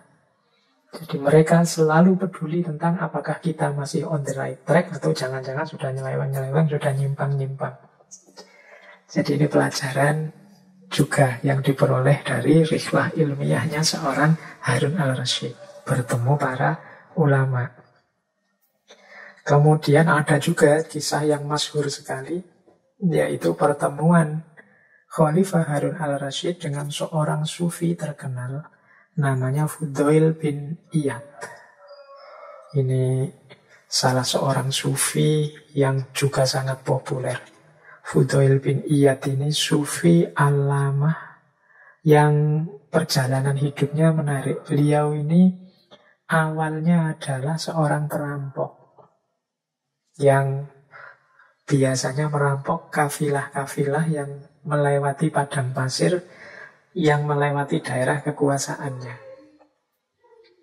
Nah, suatu ketika Fudail ini mengalami satu peristiwa yang membuatnya berbalik dari seorang perampok kemudian berjalan menuju Allah, melakukan suluk dan jadi sufi besar. Jadi peristiwa itu jadi satu ketika Fudail ini bersama teman-temannya, jadi anggota perampok yang dia pimpin, mencegat serombongan kafilah yang lewat. Nah, kafilah ini, di antara anggota kafilah itu ada seseorang yang sedang ngaji. Kebetulan yang dibaca oleh orang yang mau dirampok ini adalah ayat ini. A'udzubillahi minasyaitonirrajim. Alam yakni lilladzina amanu an tahsya'a qulubuhum li dzikrillah wa ma nazala minal haqqi. Ini kalau tidak salah surat Al-Hadid. Nah, jadi alam yakni lilladzina amanu an tahsya'a qulubuhum li dzikrillah. Jadi pas ayat ini seolah-olah nyindir Fudail.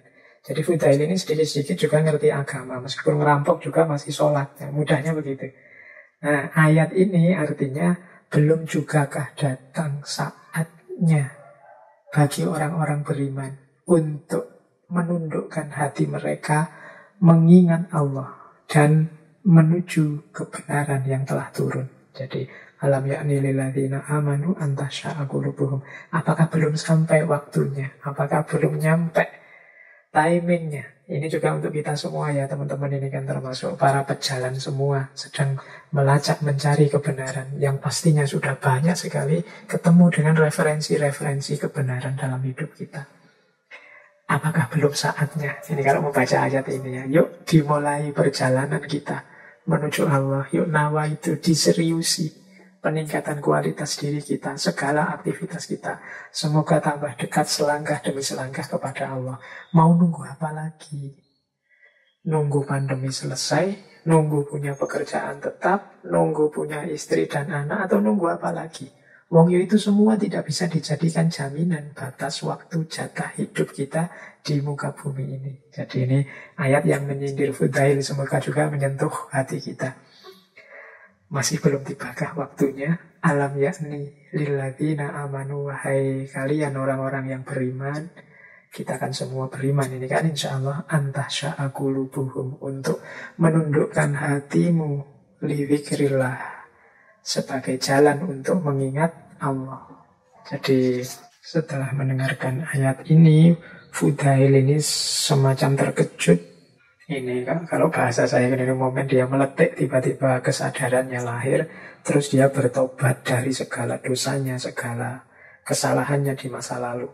Konon ceritanya beliau ini kemudian bertahun-tahun mengembara dari satu daerah ke daerah yang lain, mencari orang yang pernah dirampoknya untuk minta maaf dan mohon keridhoannya.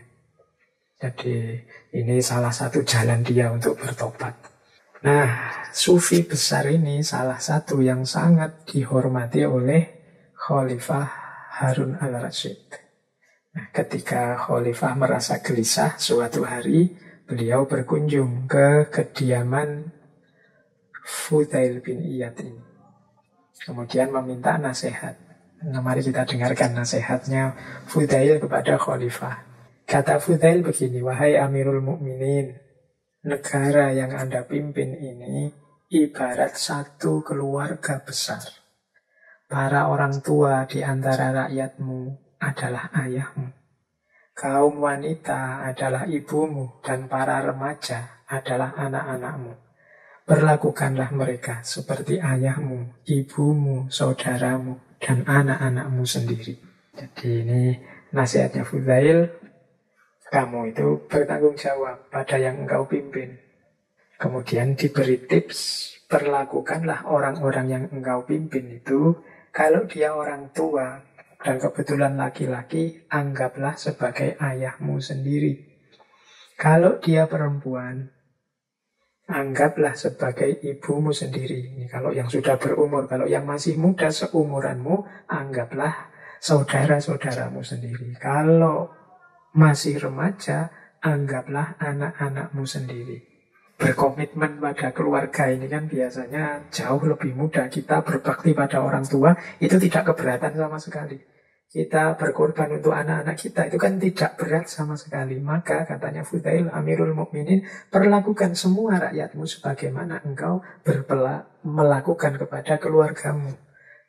Jadi kalau rakyat laki-laki yang tua, anggap dia ayahmu. Kalau perempuan, anggap ibumu. Yang sebaya, anggap saudaramu. Yang remaja, lebih muda, anggap anak-anakmu. Jadi ini nasihat yang penting hanya dengan satu kalimat ini sebenarnya sudah bisa dapat nasihat yang sangat banyak bagi seorang pemimpin.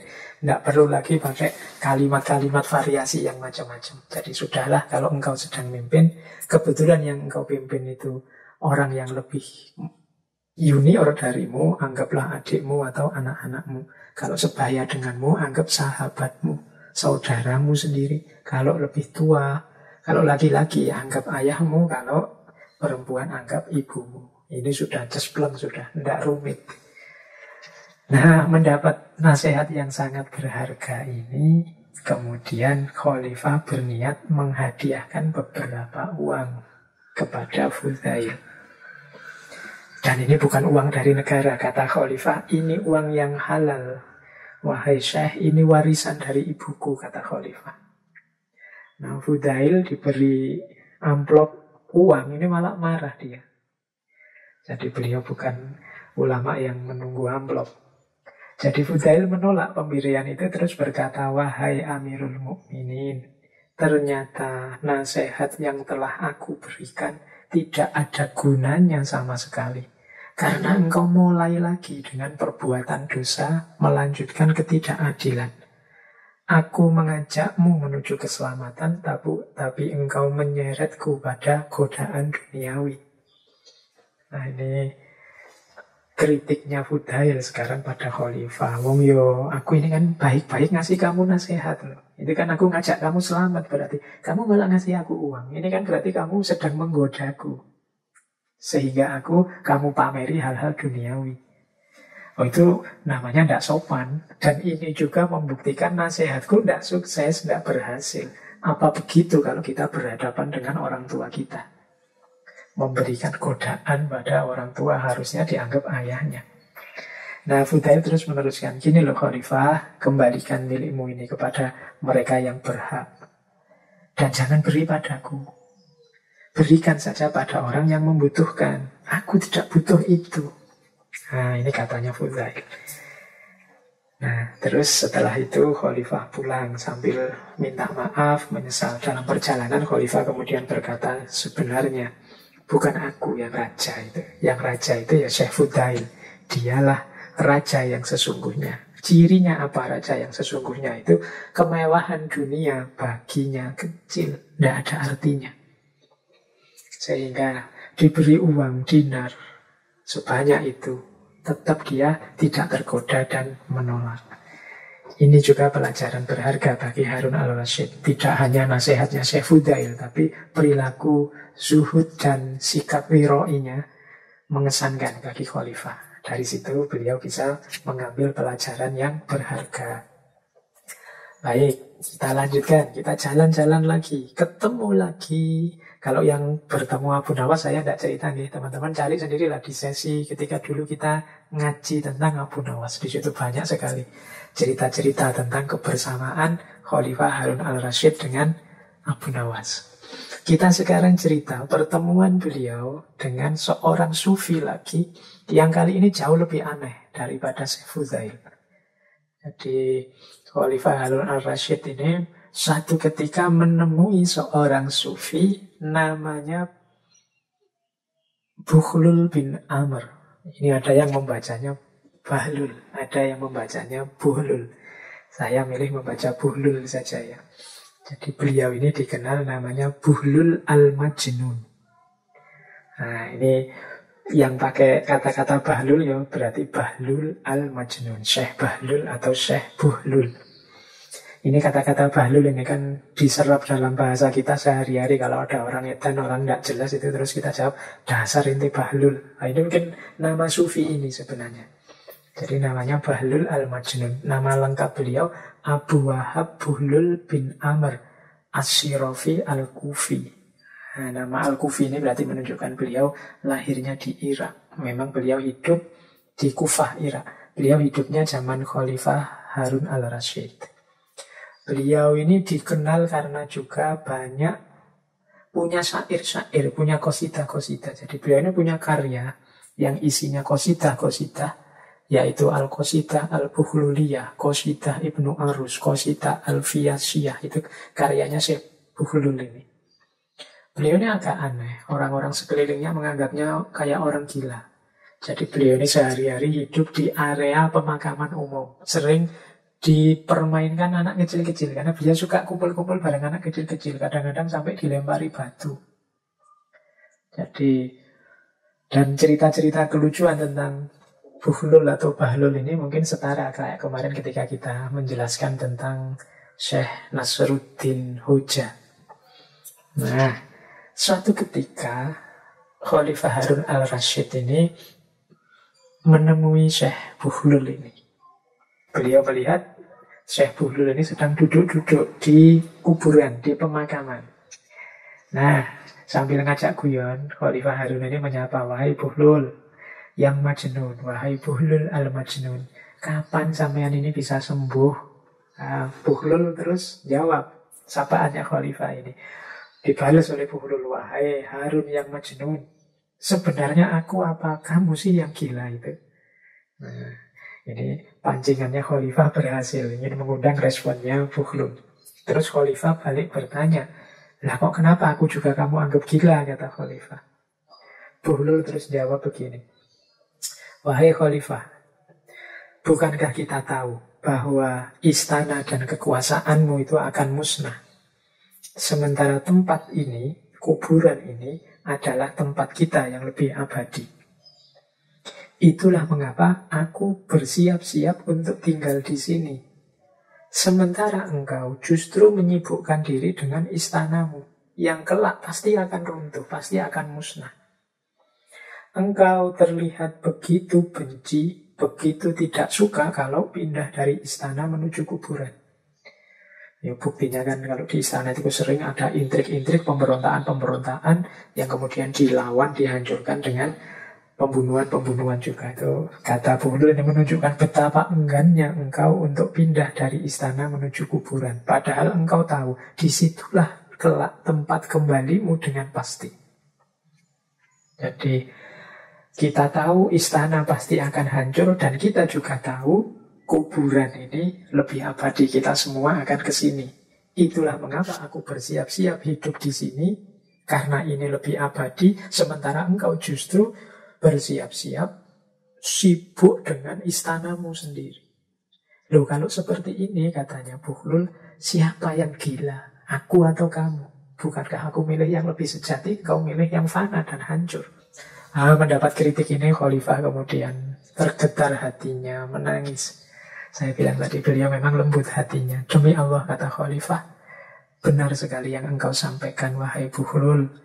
Tolong aku nasihati lagi, aku nasihati lagi. Buhlul dipancing begitu, sudah tidak mau lagi bicara. Dia terus bilang, nasihat apa lagi? Cukuplah untukmu kitabullah dan peliharalah. Jadi dia sudah tidak mau panjang lebar lagi, sudah. Ya sudah, kamu punya Al-Quran, ya sudah, itu dipedomani. Peliharalah isinya. Khalifah terus menjawab, ya sudah, saya terima saranmu. Sekarang kamu boleh minta apa saja dariku, aku akan menyanggupinya. Buhlul kemudian berkata begini, baik, kalau kamu merasa sanggup menyanggupi permintaanku, aku ada 3 permintaan kepadamu. Kalau engkau bisa memenuhinya, aku akan terima kasih. Khalifah menjawab, oke, sebutkan. Buhlul terus jawab begini, pertama, bisakah engkau memperpanjang usiaku? Yang kedua, mampukah engkau menghindarkan aku dari malaikat maut? Yang ketiga, mampukah engkau memasukkan aku ke surga dan menjauhkan aku dari neraka? Wah, Khalifah baru sadar ini pertanyaan yang tidak bisa dijawab. Wah, mohon maaf sekali Buhlul, tak satu pun dari semua itu yang bisa aku lakukan. Oh, kalau begitu engkau memang hanya manusia biasa, bukan raja yang sejati. Kalau raja yang sejati ya pasti bisa. Maka aku tidak membutuhkan bantuanmu. Nah, ini sindiran dari Syekh Buhlul kepada Harun al-Rasyid. Ini mungkin ada pelajaran, beberapa pelajaran yang bisa kita ambil dari dialog yang luar biasa ini. Baik, kita lanjutkan teman-teman. Itu tadi beberapa fragmen tentang rihlah perjalanan spiritual intelektual Khalifah Harun al-Rasyid sebagai salah satu bukti betapa beliau ini sangat berkomitmen dengan ilmu. Nah, sisa waktu mungkin masih ada sekitar 30-an menit. Kita ambil sekarang pesannya Harun al-Rasyid sendiri. Jadi mungkin semacam ajaran pesan-pesan dari Khalifah Harun al-Rasyid. Kalau tadi kan beliau mendengarkan, melayani ilmu. Sekarang kita belajar sedikit tentang bagaimana pesan-pesan beliau, wawasan-wawasan beliau sehubungan dengan ilmu. Yang pertama, kita belajar. Ini ada cerita. Cerita ini bisa teman-teman lihat di kitab judulnya Al-Misk wal Ambar fi Khutobil Mimbar. Ini yang nulis Syekh Aid Al-Qarni. Jadi ini kisah Harun al-Rasyid dengan seorang laki-laki. Ini kalau bahasa saya, ini laki-laki dari pedalaman yang menurut saya ini sok pinter. Mendatangi Harun al-Rasyid, dia sok bijaksana, ingin memberi nasihat pada khalifah.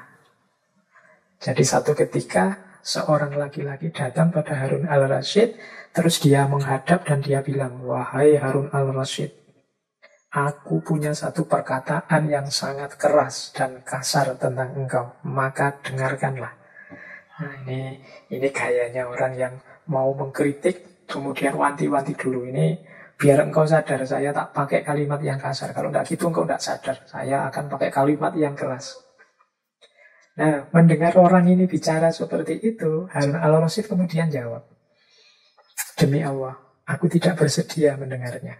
Demi Allah, aku tidak bersedia mendengarnya. Demi Allah, aku tidak akan bersedia mendengarnya." Sampai 3 kali.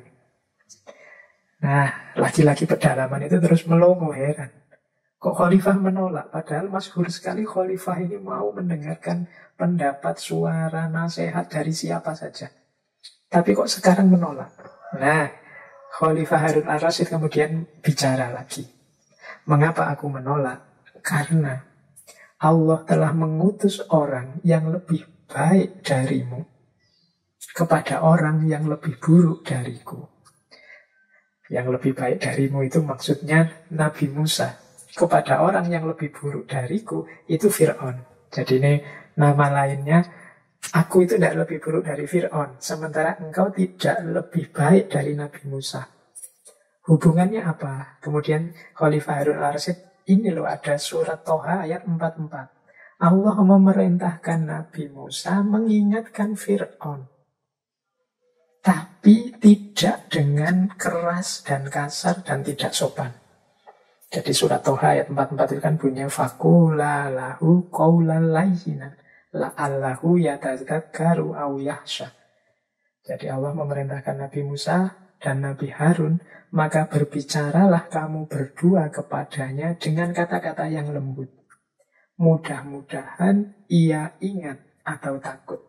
Jadi kata Khalifah Harun al-Rasyid, tidak masalah sih engkau mengingatkan aku, tapi aku tidak mau kalau itu kasar, keras, tidak punya sopan santun. Aku tidak akan mau mendengarnya. Karena Allah mengutus Nabi Musa yang lebih baik darimu kepada Fir'aun yang lebih baik yang lebih buruk daripada aku. Aku kan tidak sejelek Fir'aun. Engkau juga tidak sebaik Nabi Musa. Itu pun Allah menyuruh untuk berbicara dengan kata-kata yang lembut. Tidak dengan kata-kata yang kasar. Qaulan layyina, jadi kata-kata yang lembut kepada Fir'aun loh ini. Nah, jadi ini secara tidak langsung Khalifah Harun al-Rasyid mengingatkan, iya menasehati oke, mengkritik juga oke, tapi qaulan layyina, dengan kata-kata yang lembut, jangan dengan kata-kata yang keras atau kasar. Nah, ini kemudian Khalifah menyitir surat Toha ayat 44. Baik, ini mungkin bisa jadi pelajaran buat kita ya. Sekarang kita itu kan zamannya media sosial, yang kadang-kadang kita menyampaikan sesuatu yang kita anggap benar, mengingatkan orang lain dan lain sebagainya. Semoga kita tidak keluar dari prinsip-prinsip qaulan layyinan tadi, kata-kata yang lemah lembut. Dulu pernah kita bahas ya tentang etika komunikasi, bagaimana kita berkomunikasi dengan orang itu harus menggunakan qaulan sadida, qaulan karima, qaulan ma'rufa, qaulan baligho, termasuk qaulan layyinan ini. Baik, jadi ini pelajaran langsung dari Khalifah Harun al-Rasyid. Ya, beliau kan juga sudah menimba ilmu dari mana-mana. Selanjutnya kita ambil pelajaran lagi dari Khalifah Harun al-Rasyid tentang karakter guru dan murid. Jadi ini satu ketika Khalifah Harun al-Rasyid memberi pesan kepada salah seorang guru bagi putra beliau, yaitu Al-Amin, namanya Syekh Ahmar. Beliau memberi pesan kepada Syekh Ahmar begini. Kata Khalifah Harun al-Rasyid, wahai Ahmar, saat ini Amirul Mukminin telah memasrahkan kepadamu buah hatinya. Maka bukalah kedua tanganmu untuk menyambutnya, dan dia wajib menaatimu. Posisikanlah dirimu sebagaimana engkau telah dipercaya oleh Amirul Mukminin. Ajarkanlah padanya cara membaca Al-Quran, kenalkan padanya hadis Nabi Muhammad SAW, bacakan padanya tentang syair-syair, kenalkan padanya tuntunan sunnah Rasul, serta ajarkan padanya keterampilan retorika.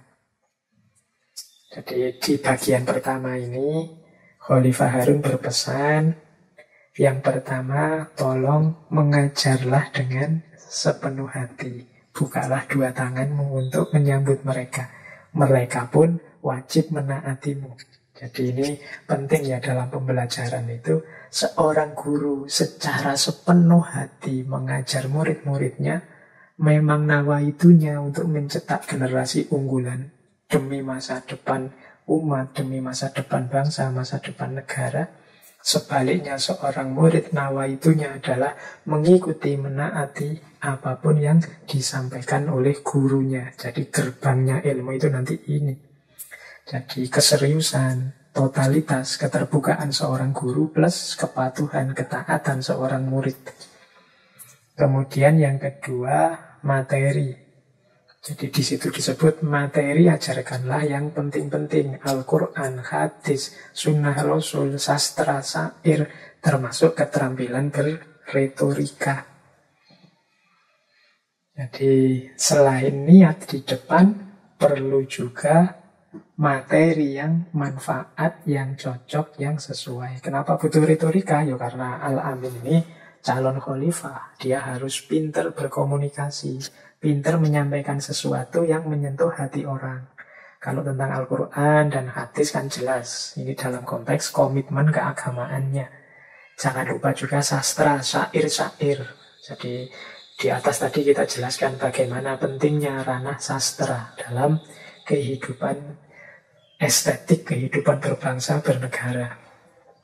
Jadi yang bagian pertama ini nasihatnya Khalifah Harun al-Rasyid ada 3. Yang pertama, niatlah sungguh-sungguh, dan yang murid niatlah patuh dan taat. Kemudian cari materi-materi yang manfaat, maslahat sesuai dengan kebutuhan. Terus nasihat selanjutnya, tuntunlah ia agar tidak tertawa kecuali pada saat yang tepat. Tuntunlah ia untuk menghormati keluarga besar Bani Hashim jika mereka sedang datang ke istana. Serta ajarilah ia untuk menghormati pasukan tentara kerajaan. Nah, ini ada beberapa nasihat lagi. Yang pertama, ajari anakku agar tidak tertawa kecuali pada saat yang tepat. Ini penting ya, ini semacam kecerdasan emosional. Jadi tahu kapan tertawa, kapan tidak. Tahu nilai penting bahwa dia harus tertawa atau dia lebih baik diam saja. Banyak orang yang tidak tahu kapan harus tertawa. Atau banyak orang yang tertawa terus, tidak tahu kapan harus berhenti. Nah, tuntunlah anakku ini agar dia tidak tertawa kecuali pada saat yang tepat. Jadi ya kalau memang saatnya tertawa, tertawa saja. Tapi kalau memang tidak waktunya bergurau, bersenda-gurau, tertawa-tawa, ya jangan dilakukan itu. Nah ini kalau bahasa saya, ajarilah anakku punya kecerdasan emosional yang baik. Termasuk menghargai yang lebih tua, dan juga menghargai yang lebih muda dan lebih rendah posisinya. Menghormati Bani Hashim itu kan menghargai para leluhur yang lebih tua, kakek nenek. Menghargai pasukan tentara itu kan yang statusnya lebih rendah, tapi kita memerlukan mereka untuk bekerja sama.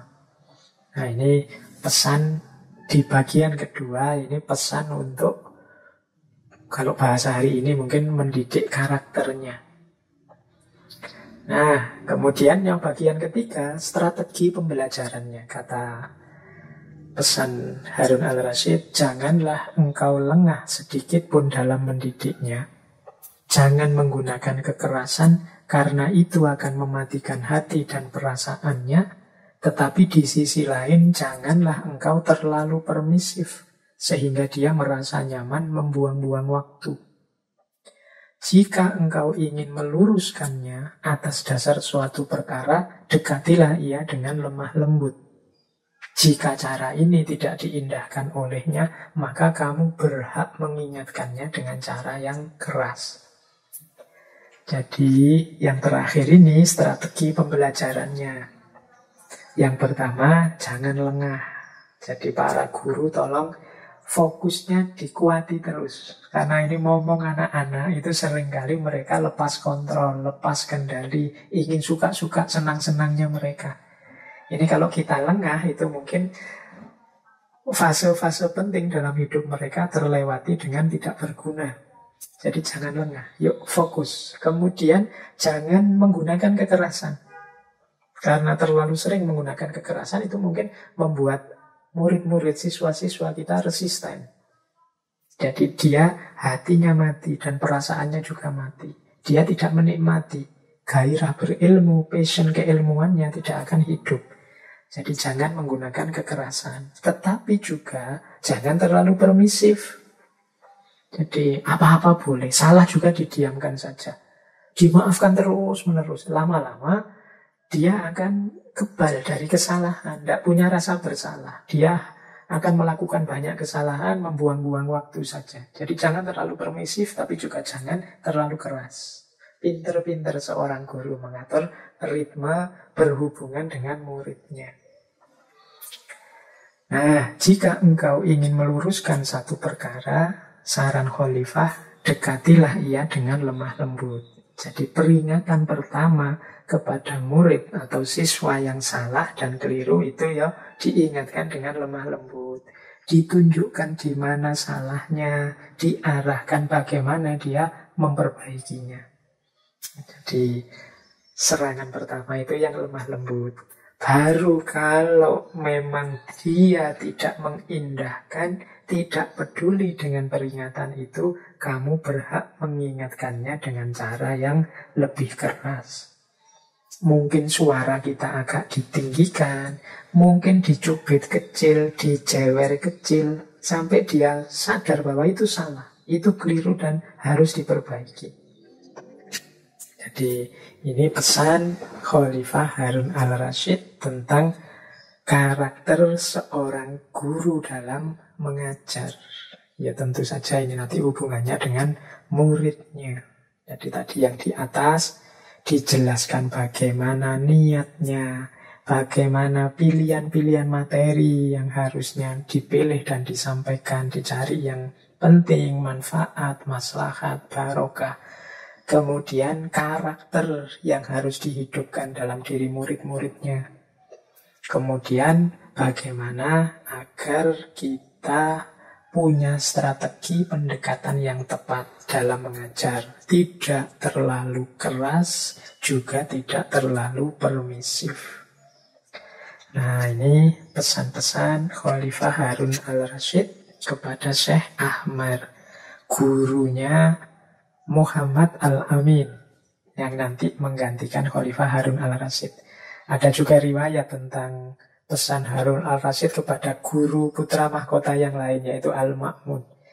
Jadi ini ada pesan pendek kepada salah seorang gurunya, Al-Ma'mun, yaitu jangan biarkan dia bosan atau kelelahan, jangan memudahkannya, dan jangan biarkan dirinya bermalas-malasan. Ini penting ya, 3 aspek ini untuk para pembelajar, termasuk teman-teman yang ngaji filsafat. Lawan kita yang paling besar itu adalah kebosanan atau kelelahan, kemudian mental males-malesan dan mencari kemudahan saja. Pesan Khalifah Harun al-Rasyid ini mengingatkan agar para guru waspada terhadap hal-hal ini. Jangan biarkan kalau murid kita mengalami gejala ini. Jadi kelihatan bosan dengan pelajaran. Atau ingin nyari enaknya saja, mudahnya saja. Kalau diberi tugas ini nawar, diberi tugas itu nawar. Ya kalau tugasnya tidak berat, ya kualitas dirinya tidak tertempa dengan serius. Dan males-malesan. Males-malesan itu ya ingin rebahan terus. Maunya ndak ada tugas saja. Maunya santai-santai saja. Enak-enak saja. Nyaman-nyaman saja. Nah ini akan jadi masalah nanti saat dia besar. Jadi mental pembosan, nyari enaknya saja, males melakukan sesuatu. Maka sangat dipesankan oleh Khalifah Harun al-Rasyid, jangan biarkan dia bosan atau kelelahan, jangan memudahkannya, dan jangan biarkan dirinya bermalas-malasan. Oke, jadi ini pesan-pesan. Jadi penting juga sebagai wawasan kita yang sumbernya langsung dari Khalifah Harun al-Rasyid. Masih ada waktu, kita lanjutkan dengan beberapa kalimat bagus yang juga diajarkan oleh Khalifah Harun al-Rasyid. Ada kalimat dari Khalifah seperti ini, mungkin menarik untuk kita renungi maknanya. Kata beliau begini, an-nafsu tatma'u wal asbabu ajizatun wan nafsu tahlaku bainal ya'si wat toma'i. Jiwa manusia itu betapa tamak, padahal sarana-sarana atau sebab-sebabnya itu begitu lemah. Wan nafsu tahlaku bainal ya'si wat toma'i. Pada akhirnya jiwa akan hancur antara keputusasaan dan ketamaan. Jadi ini mungkin hasil renungan beliau.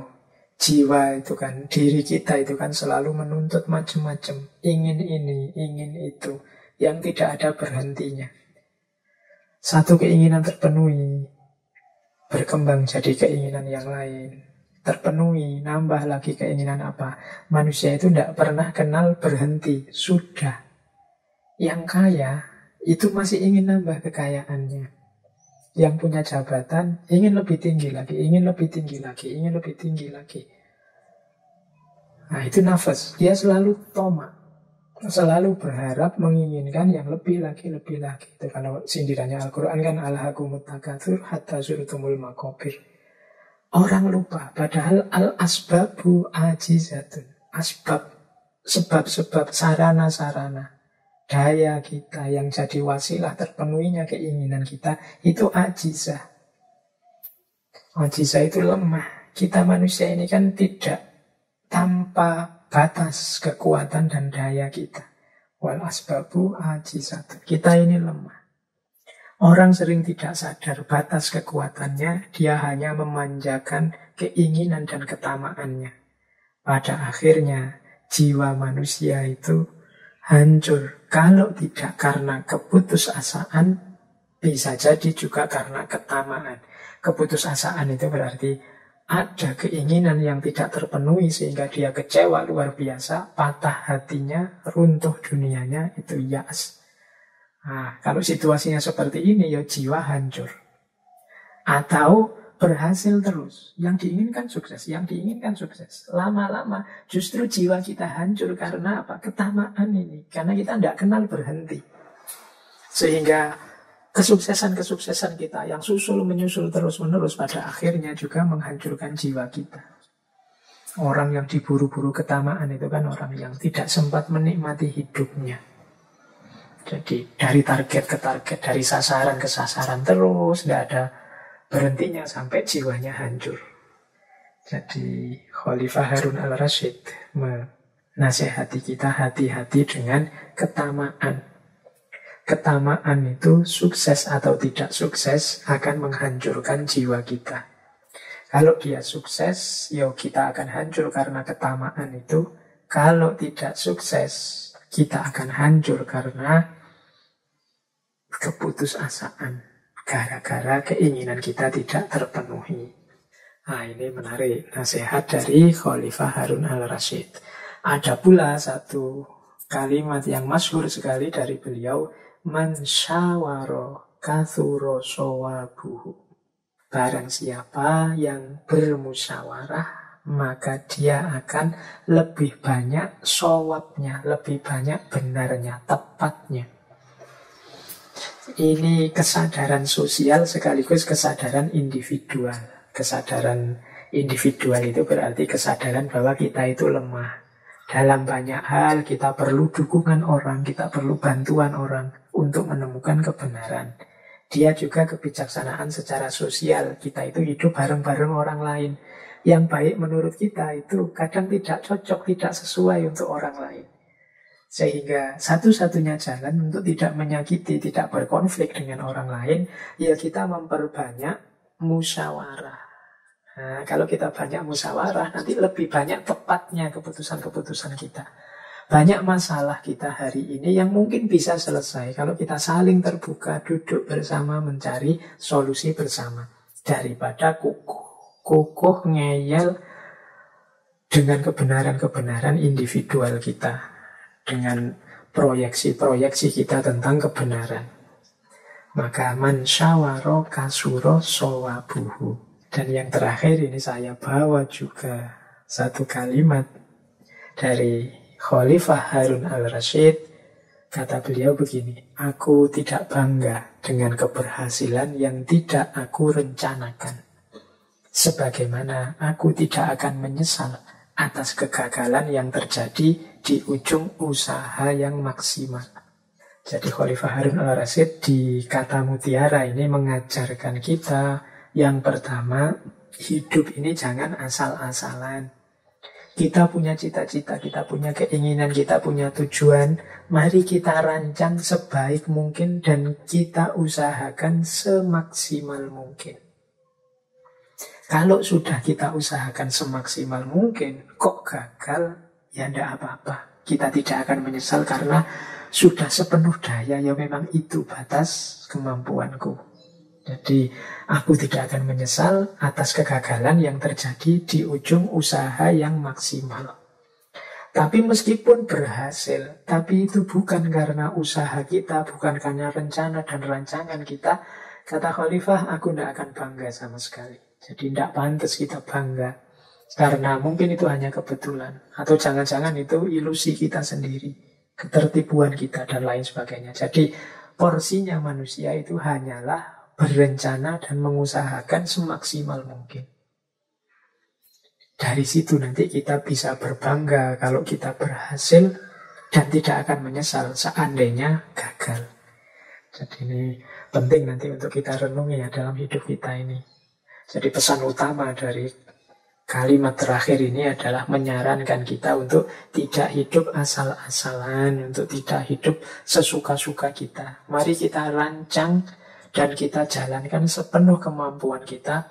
Mari kita hidup setiap hari dengan versi terbaik diri kita.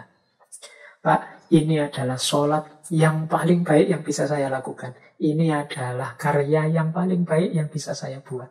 Kalau sudah melakukan ini, insya Allah kita tidak akan menyesal lagi.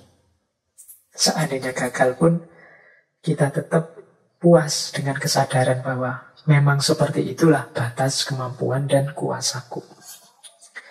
Baik, teman-teman, saya kira itu ya pengenalan kita, sedikit penjelajahan kita terhadap hidup seorang khalifah yang masyhur sekali di era puncak keemasan Islam.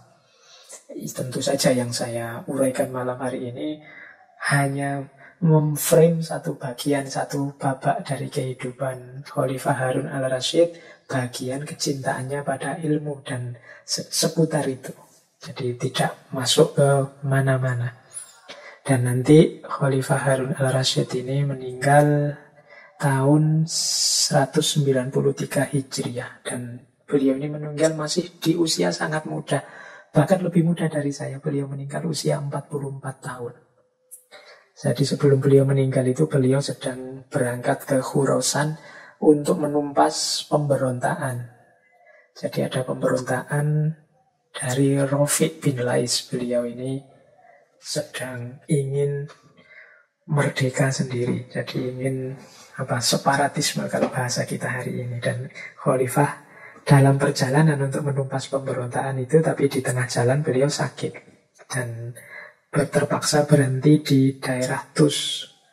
Nanti kepemimpinan untuk menumpas pemberontakan dipasrahkan kepada Al-Ma'mun, dan tidak lama setelah itu khalifah menghembuskan nafasnya yang terakhir di usia yang relatif muda. Dan ini kehilangan besar bagi dunia Islam. Bahkan ada kalimat yang dikenal dari Fudail bin Iyad tadi, sufi yang sangat ditaklimi oleh Khalifah Harun al-Rasyid.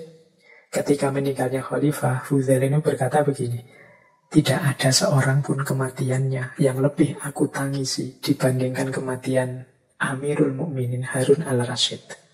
Bahkan kalau boleh, silahkan Allah mengambil jatah usiaku untuk ditambahkan pada usianya. Nah, ini murid-murid Fudail ini mendengar kata-kata gurunya itu sebenarnya setengahnya nganggap, alah guru ini agak lebay. Iyalah beliau orang baik, tapi ya tidak segitunya lah. Tapi kemudian belakangan murid-muridnya sadar mengapa gurunya mengagungkan, menyesali begitu rupa meninggalnya Amirul Mukminin Harun al-Rasyid. Karena setelah itu muncul fitnah besar. Jadi ketika zaman Khalifah Al-Ma'mun itu kan terjadi fitnah tentang pemahaman kelompok Mu'tazilah tentang khalqul Quran, yang membuat para ulama banyak yang disiksa dan dieksekusi. Saat itu murid-murid Fudail bin Iyad sadar, berarti memang benar guru tadi, benar Syekh Fudail tadi. Eman-eman sekali meninggalnya Khalifah Harun al-Rasyid ini. Karena setelah itu muncul banyak fitnah-fitnah. Ini mungkin salah satu karomahnya seorang wali, karena beliau bisa mengetahui berita-berita dari masa depan. Sehingga beliau sampai bilang, kalau boleh jatah umurku biar diambil, diberikan kepada beliau, Khalifah Harun al-Rasyid. Baik teman-teman, saya kira malam hari ini kajian bisa kita cukupkan dulu. Ya seperti saya bilang di awal tadi ya, bulan ini mungkin kita tidak terlalu berat pembahasannya. Yang berat itu bagaimana cara kita meneladaninya. Paling tidak kita punya referensi-referensi, seandainya satu ketika ada yang bisa diambil, dijadikan hikmah dan manfaat untuk kehidupan kita. Silahkan diambil yang cocok dan yang sesuai. Dan kalau memang ada yang keliru, salah, tidak sesuai, boleh memberi saya feedback atau tinggalkan saja. Saya bahkan lebih suka kalau di antara teman-teman ini yang tertarik dengan wacana-wacana ini, silahkan digali, diperdalam lagi. Saya sering bilang ngaji kita ini semacam hanya pancingan, provokasi saja untuk membuat teman-teman semakin cinta dengan ilmu, semakin bersemangat untuk berpikir, menganalisis secara filosofis. Baik teman-teman, saya kira itu, kurang lebihnya mohon maaf. Wallahul muwafiq, wallahu a'lam bishawab. Wassalamualaikum warahmatullahi wabarakatuh.